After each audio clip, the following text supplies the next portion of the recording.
gizi gratis juga. Nah, menurut Kang Cucun, sebenarnya Pemda perlu juga nggak sih mengalokasikan APBD-nya untuk program ya kalau sekarang sharing ya untuk percepatan ini, misalkan Pemda kan mereka punya penerimaan asli daerahnya yang diatur dalam Undang-Undang Hubungan Keuangan Pusat dan Daerah. Tadi bukan selama ini bukan hanya makan bergizi gratis, kayak beban-beban misalkan yang welfare state itu BPJS segala macam, ini kan sudah sharing sekarang antar pemerintah pusat dengan daerah, sudah diatur dalam Undang-Undang HKPD. Makanya kalau banyak daerah yang punya resource kuat, mereka APBD-nya kuat, PAD-nya kuat, ya lebih baik segera untuk bisa terjadi pemerataan itu, APBD juga bisa hadir.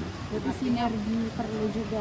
Perlu nanti kita kan diatur kalau misalkan di transfer keuangan daerahnya, misalkan sekarang pemerintah pusat bertanggung jawab di apa, mereka punya penerimaan asli daerah bisa mensupport MDG itu. Kang, soal PIK 2 dong, Kang Cucun, kemarin kan kata Pak Muzani, Pak Prabowo udah memerintahkan untuk mencabut ya pagar laut PIK 2. Di antaranya itu. Jadi tidak ada boleh kelompok masyarakat siapapun, kita apresiasi itu ya. Kelompok masyarakat manapun yang sekarang kayak jangan bilang bahwa ini ruang laut ini adalah milik Tuhan, siapapun bisa tandain, di kita ada hukum. Makanya kita apresiasi langkah-langkah yang diambil Pak Prabowo, bahwa itu nanti pemerintah negara yang harus hadir. Tidak boleh person-person itu dia mulai mempetak-petak atau mengkapling lahan yang sebetulnya negara yang punya. Nah, dari DPR apakah nggak segera memanggil pihak yang dalang di balik itu semua, Kang? Gitu, kita nanti kan bicarakan, sudah masuk masa sidang ya. Nah, kalau perlu kita minta pertanggungjawaban. Mungkin ini bukan kejadian pertama kali. Kita akan ungkap misalkan, itu kan semua teman-teman paham juga ujung-ujungnya untuk apa ya.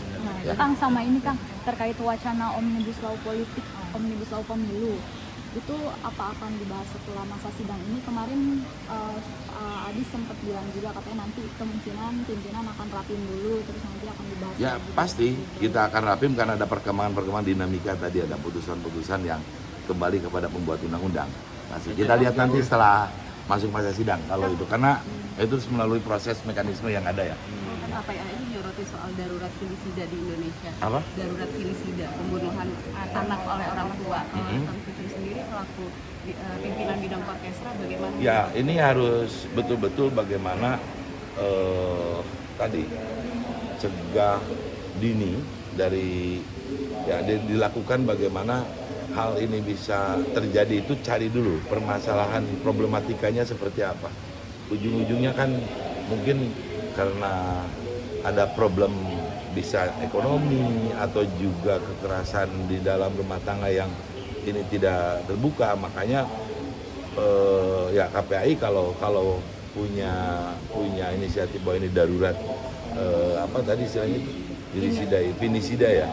Nah, itu kita sepakat ini harus dilakukan langkah-langkah, semua stakeholder harus hadir, termasuk ya negara juga, kita bagaimana DPR menyikapi ini, mensupport apa yang diinginkan oleh KPAI. Ya, Pak. Politik ini dong, pertemuan Prabowo Megawati ini kalau dari sisi pemerintahan seperti apa? Apa masih membutuhkan lagi untuk tambahan dukungan untuk soliditas pemerintahan atau seperti apa? Ya tujuannya kan kalau tokoh nasional bukan masalah itu, yang penting stabil. Semua mau dalam posisi apapun, mungkin Pak Prabowo menghargai yang bertemu antar tokoh-tokoh negara ini, itu adalah hal yang sangat baik. Jadi bukan masalah sekarang masih butuh dukungan atau segala apapun. Ya.